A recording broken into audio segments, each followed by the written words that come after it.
ಕಾಡಿನ ಮಧ್ಯದಲ್ಲಿ ಹಸಿರು ಎಲೆಗಳಿಂದ ಮುಚ್ಚಿದ ದೊಡ್ಡ ಬನ್ನಿ ಮರದ ಮೇಲೆ ಮೈನಾ ಹಕ್ಕಿ ವಾಸಿಸ್ತಾ ಇದ್ಲು. ಆದರೆ ಮೈನಾಳಿಗೆ ಒಂದು ದೊಡ್ಡ ಕನಸಿತ್ತು.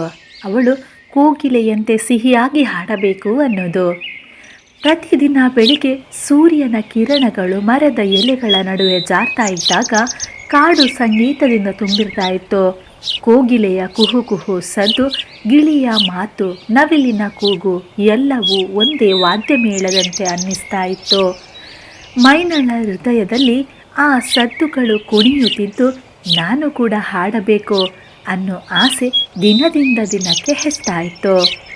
ಒಂದು ದಿನ ಧೈರ್ಯ ಮಾಡಿಕೊಂಡು ಮೈನಾ ಕೂಡ ಕೋಗಿಲೆ ಕೂತಿದ್ದ ಕೊಂಬಿಯ ಬಳಿ ಹೋಗಿ ನಿಲ್ತಾಳೆ. ಕೋಗಿಲೆ ಸಿಹಿಯಾಗಿ ಹಾಡ್ತಾ ಇದ್ಲು. ಮೈನಾಳ ಕಣ್ಣುಗಳು ಮಿಂಚ್ತಾವೆ. ಅಕ್ಕ, ನನಗೂ ಹಾಡಬೇಕು ಅನಿಸುತ್ತೆ ಅಂತಾಳೆ ಮೈನಾ.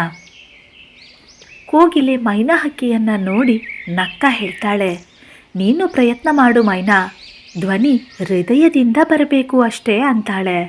ಅದೇ ಕ್ಷಣ ಮೈನಾ ಹಕ್ಕಿ ಎದೆ ತುಂಬ ಉಸಿರೆಳೆದು ಹಾಡಲು ಶುರು ಮಾಡ್ತಾಳೆ. ಕೂ ಕೂ ಕೂ ಅಂತ. ಅಯ್ಯೋ, ಸದ್ದು ಕೇಳುತ್ತಿದ್ದಂತೆ ಕೆಳಗಿದ್ದ ಕೋತಿ ಜೋರಾಗಿ ನಕ್ಕು ಬಿಡ್ತು. ಗಿಳಿಗಳು ಪರಸ್ಪರ ಮುಖ ನೋಡಿಕೊಂಡು ಚಿಲಿಪಿಲಿ ಮಾಡ್ತವೆ. ಕಾಗೆ ತಲೆಯಲ್ಲಾಡಿಸಿ ಕೊಂಕು ಮಾತಾಡುತ್ತೆ, ಇದು ಒಂದು ಹಾಡ ಅನ್ನತ್ತೆ. ಗಿಣಿ ಹರಿಗಂತೂ ನಗು ತಡೆಯಲಾಗದೆ ಹಾರಿ ಹೋಗ್ತಾನೆ. ಇದನ್ನೆಲ್ಲ ನೋಡಿ ಮೈನಾ ಹಕ್ಕಿಯ ಕಣ್ಣು ತುಂಬಿ ಬರುತ್ತೆ, ಗಂಟಲು ಒಣಗಿ ಹೋಗುತ್ತೆ. ನಾನು ಯಾಕೆ ಪ್ರಯತ್ನಿಸಿದೆ, ನಾನು ಪ್ರಯತ್ನಿಸಲೇಬಾರ್ದಿತ್ತು ಅಂತ ಅನ್ನೋ ಯೋಚನೆ ಅವಳ ಮನಸ್ಸಿನಲ್ಲಿ ಬಂತು. ಕ್ಷಣ ಮಾತ್ರ ಅವಳು ಮೌನವಾಗಿ ನಿಲ್ತಾಳೆ. ಆದರೆ ಒಳಗಿನಿಂದ ಒಂದು ಸಣ್ಣ ಧ್ವನಿ ಕೇಳಿಸುತ್ತೆ. ತನ್ನ ಅಂತರಾತ್ಮ ಹೇಳುತ್ತೆ, ನೀನು ನಿಲ್ಲಬೇಡ ಮೈನಾ, ನಿನ್ನ ಜೊತೆ ನಾನಿದ್ದೇನೆ, ಪ್ರಯತ್ನ ಪಡು. ಆ ರಾತ್ರಿ ಮೈನಾ ಹಕ್ಕಿಗೆ ನಿದ್ರೆ ಮಾಡಲಿಕ್ಕಾಗಲಿಲ್ಲ. ಚಂದ್ರನ ಬೆಳಕಿನಲ್ಲಿ ಕೂತು ಕೋಗಿಲೆಯ ಹಾಡನ್ನು ನೆನಪಿಸಿಕೊಳ್ತಾಳೆ. ಧ್ವನಿ ಹೇಗೆ ಏರು ಇಳಿಜಾರು ಆಗುತ್ತೆ, ಉಸಿರಾಟ ಹೇಗಿರಬೇಕು ಎಲ್ಲವನ್ನ ಗಮನಿಸ್ತಾಳೆ. ಮುಂದಿನ ದಿನ ಬೆಳಿಗ್ಗೆ ಕಾಡು ಇನ್ನೂ ನಿದ್ರಿಸುತ್ತಿದ್ದಾಗಲೇ ಮೈನಾ ಹಕ್ಕಿ ಎದ್ದು ಅಭ್ಯಾಸ ಶುರು ಮಾಡಿಕೊಳ್ತಾಳೆ. ಮೊದಲಿಗೆ ನಿಧಾನವಾಗಿ, ಅತಿ ನಿಧಾನವಾಗಿ ಕೂ ಕೂ ಅಂತ ಹಾಡಲು ಶುರು ಮಾಡ್ತಾಳೆ. ಸರಿ ಬಂದಿಲ್ಲ, ಗಂಟಲು ನೋವಾಯಿತು. ಆದರೂ ಅವಳು ನಿಲ್ಲಿಲ್ಲ. ಎಲೆಗಳ ಜೊತೆ ಮಾತನಾಡ್ತಾಳೆ, ಗಾಳಿಗೆ ತನ್ನ ಧ್ವನಿ ಒಪ್ಪಿಸ್ತಾಳೆ. ಮಧ್ಯಾಹ್ನ ಹೊತ್ತಿಗೆ ಮತ್ತೆ ಕೆಲವರು ಕೇಳ್ತಾರೆ, ಇನ್ನೂ ಅದೇ ತಪ್ಪು ಟ್ಯೂನ್ ಅಂತ ಕೋತಿ ತಮಾಷೆಯಾಗಿ ಮಾತಾಡುತ್ತೆ. ಈ ಬಾರಿ ಮೈನಾ ಅವನ ಮಾತಿಗೆ ನಗ್ತಾಳೆ. ಇಂದು ತಪ್ಪು, ನಾಳೆ ಸರಿ ಆಗ್ಬೋದಲ್ವಾ ಅಂತಾಳೆ. ಅವಳ ಧೈರ್ಯ ನೋಡಿ ಗೂಬೆ ಗುರುರಾಜ ಹತ್ತಿರ ಬರುತ್ತೆ. ಮೈನಾ, ಸಂಗೀತ ಅನ್ನೋದು ಜನ್ಮದಿಂದ ಬರುವುದಲ್ಲ, ಅಭ್ಯಾಸದಿಂದ ಬರುವಂಥದ್ದು. ಗೂಬೆ ಗುರುರಾಜನ ಆ ಮಾತು ಮೈನಾಳ ಮನಸ್ಸಿನಲ್ಲಿ ಬಿತ್ತನೆ ಆಯಿತು.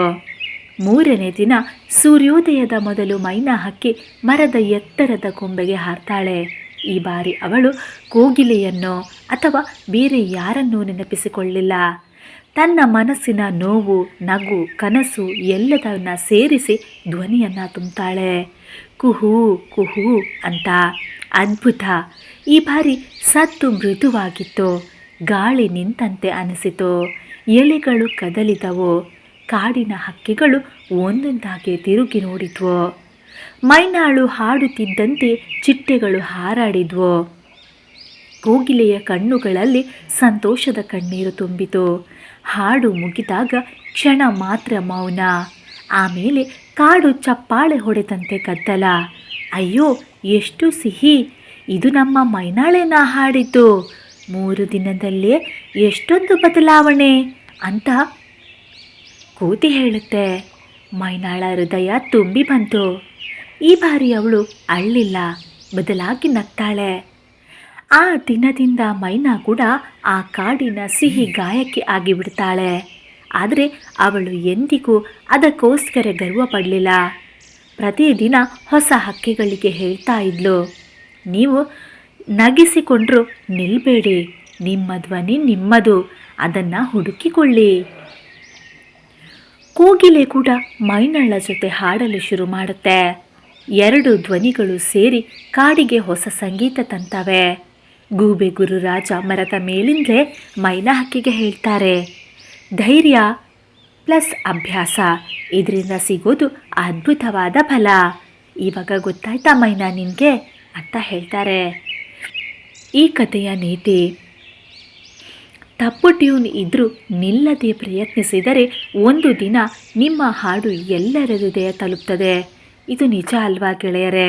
ಮೈನಾಳ ಕತೆ ಕಾಡಿನಲ್ಲಿ ಮಾತ್ರ ಅಲ್ಲ, ನಮ್ಮ ಮನಸ್ಸಿನಲ್ಲಿಯೂ ಉಳಿದು ಬಿಡುತ್ತೆ. ಮೊದಲು ತಪ್ಪಾದರೂ ಸರಿ, ಪ್ರಯತ್ನ ಮಾಡಿದವನು ಎಂದಿಗೂ ಸೋಲೋದಿಲ್ಲ. ಹೃದಯದಿಂದ ಬಂದ ಹಾಡು ಯಾವತ್ತೂ ಕೇಳಿಸುತ್ತೆ. ಈ ಕತೆ ನಿಮಗೆ ಇಷ್ಟವಾದರೆ ನಿಮ್ಮ ಕನಸನ್ನು ಬಿಡಬೇಡಿ. ಲೈಕ್ ಮಾಡಿ, ಶೇರ್ ಮಾಡಿ, ಸಬ್ಸ್ಕ್ರೈಬ್ ಮಾಡಿ.